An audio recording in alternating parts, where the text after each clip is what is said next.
Hello बच्चों, कैसे हैं आप लोग। आशा और उम्मीद करते हैं कि आप स्वस्थ और अपने पढ़ाई में मस्त होंगे। तो चलिए आज का क्लास 9th का बायोलॉजी का दूसरा अध्याय लेकर आए हैं, जो कि मोस्ट है। वीडियो को पूरे अंत तक देखें और चैनल को सब्सक्राइब कर ले, अपने दोस्तों में शेयर कर दें। तो चलिए आज का पहला क्वेश्चन है, जीव विज्ञान की वह शाखा जिसमें उत्तकों की बनावट का अध्ययन किया जाता वह क्या कहलाता है। यानी जीव विज्ञान का वह भाग जिसमें उत्तक के बनावट के बारे में अध्ययन किया जाता है वह क्या कहलाता है। तो इसका आंसर होगा हिस्टोलॉजी, जो कि ऑप्शन नंबर बी में दिया गया है। अगला क्वेश्चन है, शरीर के सतह और अंगों की मुक्त सतह को स्तरित करने वाले उत्तक का क्या नाम है। यानी शरीर का सतह और अंगों के मुक्त सतह यानी अंगों का खुला हुआ सतह जो होता है, दोनों को जोड़ने वाले उत्तक का क्या नाम है। तो इसका आंसर होगा एपिथेलियम, जिसको उपकला भी कहा जाता है। अगला क्वेश्चन है, उपकला यानी एपिथेलियम कैसा उत्तक है। यानी एपिथेलियम जो होता है वह कैसा उत्तक है। तो इसका आंसर होगा कि एपिथेलियम में अक्सर एक कोशिका स्तर और कभी कभी एक से अधिक कोशिका स्तर भी पाया जाता है। यानी एपिथेलियम का यह गुण होता है। अगला क्वेश्चन है, योजी उत्तक का क्या कार्य है। यानी योजी उत्तक का क्या काम है। तो इसका आंसर है पदार्थों का परिवहन करना, जो कि ऑप्शन नंबर सी में दिया गया है। यानी पदार्थों को एक जगह से दूसरे जगह ले जाना।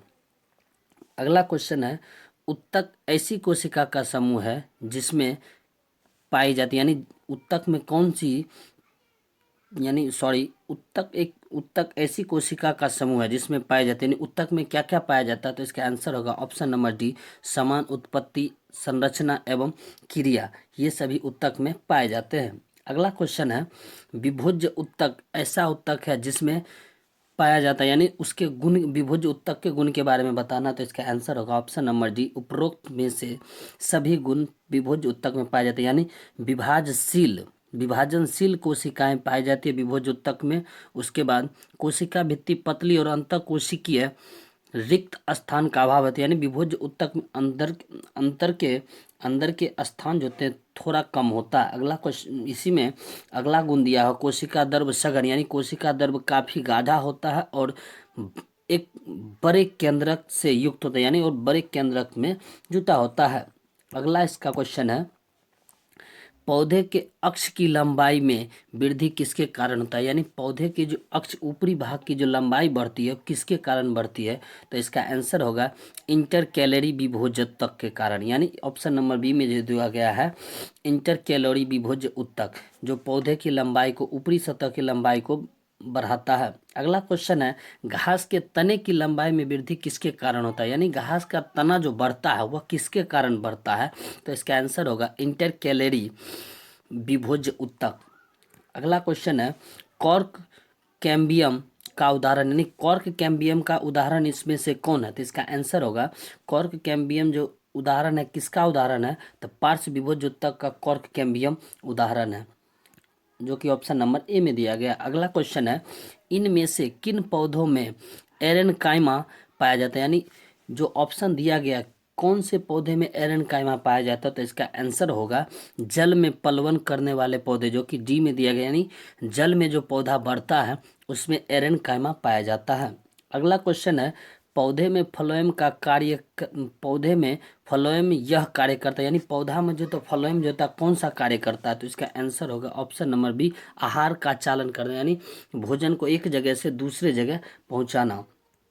अगला क्वेश्चन है, सल्की या सल्काव एपिथेलियम का मुख्य कार्य क्या है। यानी सल्की या सल्काव एपिथेलियम का प्रमुख कार्य जो होता है क्या है, यानी उसका प्रमुख काम क्या है। तो उसका प्रमुख काम जो होता है सुरक्षा प्रदान करना होता है, जो कि ऑप्शन नंबर सी में दिया गया है। अगला क्वेश्चन है, पक्षमावी या पक्षमल एपिथेलियम पाए जाते हैं। यानी पक्षमावी या पक्षमल एपिथेलियम पाया जाता है, किस में पाया जाता है। तो इसका आंसर होगा चिरिकिया में, जो कि ऑप्शन नंबर ए में दिया गया है। अगला क्वेश्चन है, अस्थि है, यानी अस्थि जो होता है कैसा उत्तक है। तो इसका आंसर होगा संयोजी उत्तक। अस्थि एक कैसा उत्तक, अस्थि जो होता है एक कैसा उत्तक है। तो इसका ऑप्शन नंबर बी जो दिया गया है संयोजी उत्तक होता है। अगला क्वेश्चन है, फाइब्रोब्लास्ट कोशिका पाई जाती है, यानी फाइब्रोब्लास्ट कोशिका किस ऊतक में पाया जाता है? तो इसका आंसर है एरियोलर ऊतक में फाइब्रोब्लास्ट कोशिका पाया जाता है। अगला क्वेश्चन है ऑस्टियोब्लास्ट कोशिका पाई जाती है किस अस्थि में पाया जाता है, यानी किस में पाया जाता है? तो ऑस्टियोब्लास्ट कोशिका पाई जाती है, तो इसका आंसर होगा अस्थि में। ऑस्टियोब्लास्ट कोशिका किस में पाया जाता है? तो अस्थि में, जो कि ऑप्शन नंबर डी में दिया गया है। अगला क्वेश्चन है इनमें से कौन ऐसा सरल यांत्रिक ऊतक है जिसमें लिग्निन नहीं पाया जाता है? यानी क्वेश्चन पूछ रहा है ऐसा कौन सरल यांत्रिक ऊतक है जिसमें लिग्निन नहीं पाया जाता? तो इसका आंसर होगा कोलेनकाइमा। कोलेनकाइमा एक ऐसा सरल यांत्रिक ऊतक है जिसमें लिग्निन नहीं पाया जाता, जो कि ऑप्शन नंबर बी में दिया गया है। अगला क्वेश्चन है पौधे में सबसे लंबी कोशिका कौन है? यानी पौधा में जो होता है सबसे लंबी कोशिका कौन है? तो इसका आंसर होगा ऑप्शन नंबर डी, जो कि रेशा जिसको हम फाइबर भी कहते हैं। अगला क्वेश्चन है कॉर्क में किसके जमाव के कारण अतिरिक्त सुरक्षा प्रदान उत्पन्न होती है? यानी कॉर्क में किसके अधिकता के कारण जो होता है उसमें अधिक सुरक्षा उत्पन्न करता है? तो वह होता है सुबेरिन, जो होता है सुबेरिन के कारण कॉर्क अधिक सुरक्षा प्रदान करता है। अगला है क्वेश्चन वाहिनी एवं सखी कोशिकाएं किसके जाइलम एवं फ्लोएम में पाया जाता है? यानी वाहिनी एवं सखी कोशिका जो होता है किसके जाइलम एवं फ्लोएम दोनों में पाया जाता है? तो इसका आंसर होगा ऑप्शन नंबर डी, एंजियोस्पर्म जो होता है इसमें जो होता है वाहिनी एवं सखी कोशिकाएं दोनों पाया जाता है। अगला क्वेश्चन है इनमें से यानी किसमें केंद्रक नहीं पाया जाता? जो ऑप्शन दिया गया उस ऑप्शन में से चुनना है कि किसमें केंद्रक नहीं पाया जाता। तो इसका आंसर होता है option number C, phloem fibres जो होता है इसमें केंद्रक नहीं पाया जाता है। अगला क्वेश्चन है जटिल ऊतक बना होता है किस चीज का जटिल ऊतक जो होता है बना होता है भिन्न भिन्न कार्य करने वाली विभिन्न प्रकार की कोशिका से, यानी अलग अलग कार्य करने वाली अलग अलग प्रकार की कोशिकाओं से जटिल ऊतक बना होता है, जो कि ऑप्शन नंबर सी में दिया गया है। अगला क्वेश्चन है किसके द्वारा मिट्टी से जल और खनिज लवण पत्तियों तक पहुंचाया जाता है? यानी पौधा में जो होता है जल और खनिज जो होता है जड़ से पत्ती तक पहुंचाया जाता है, वह किसके द्वारा? तो इसका आंसर होगा ऑप्शन नंबर ए, जाइलम के द्वारा मिट्टी से जल और खनिज पत्तियों तक पहुंचाया जाता है। अगला क्वेश्चन है चालनी नलिका बनाने में भाग लेता है कौन?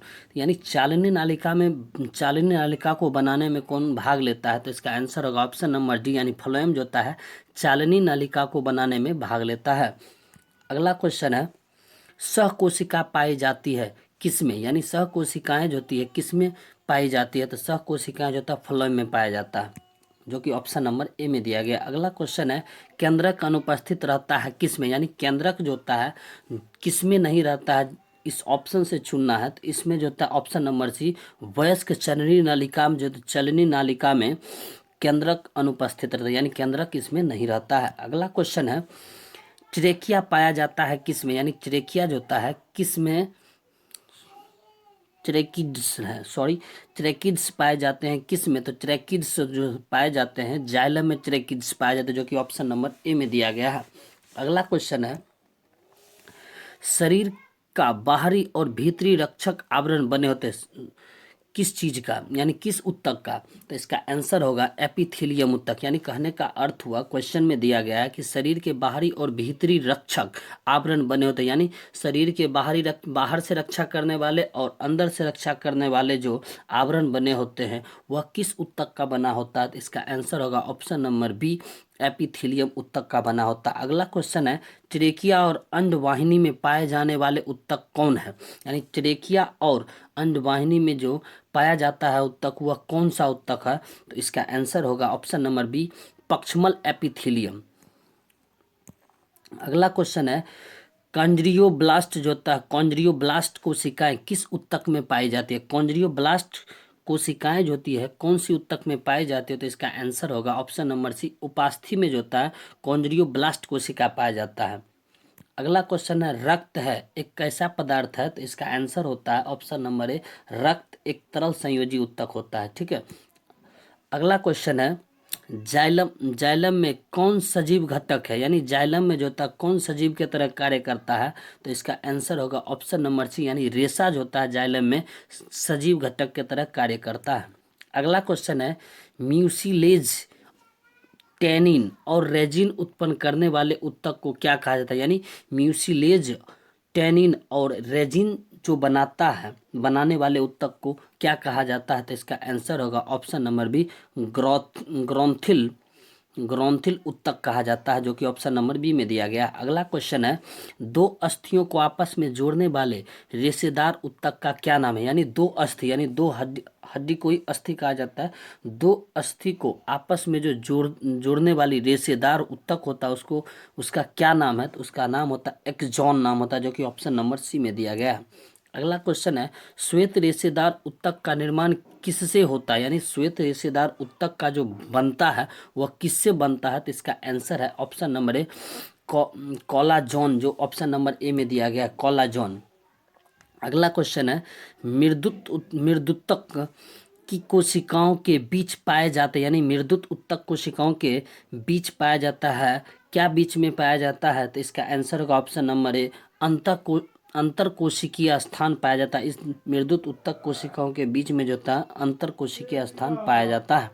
अगला क्वेश्चन है, जिस मृदुत्तक की कोशिकाओं में हरित लवक पाया जाता है उसे क्या कहते हैं, यानी जिस मृदुत उत्तक की कोशिकाओं में पाए जाने वाले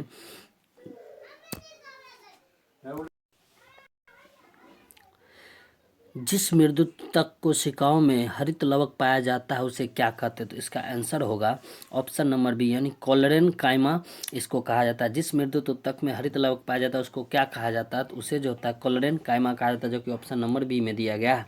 अगला क्वेश्चन है, मूंगफली और बादाम के छिलके में पाया जाता है, यानी मूंगफली और बादाम के छिलके में कौन सा लवक पाया जाता है, तो इसका आंसर होगा ऑप्शन नंबर ए, हरित लवक पाया जाता है। अगला क्वेश्चन है, कॉर्क कोशिका में पाया जाता है, यानी कॉर्क कोशिका में कौन पाया जाता है, यानी कॉर्क कोशिका में पाया जाता है, यानी क्या चीज़ पाया जाता है, तो इसका आंसर होगा ऑप्शन नंबर सी, सुब्रीन पाया जाता है।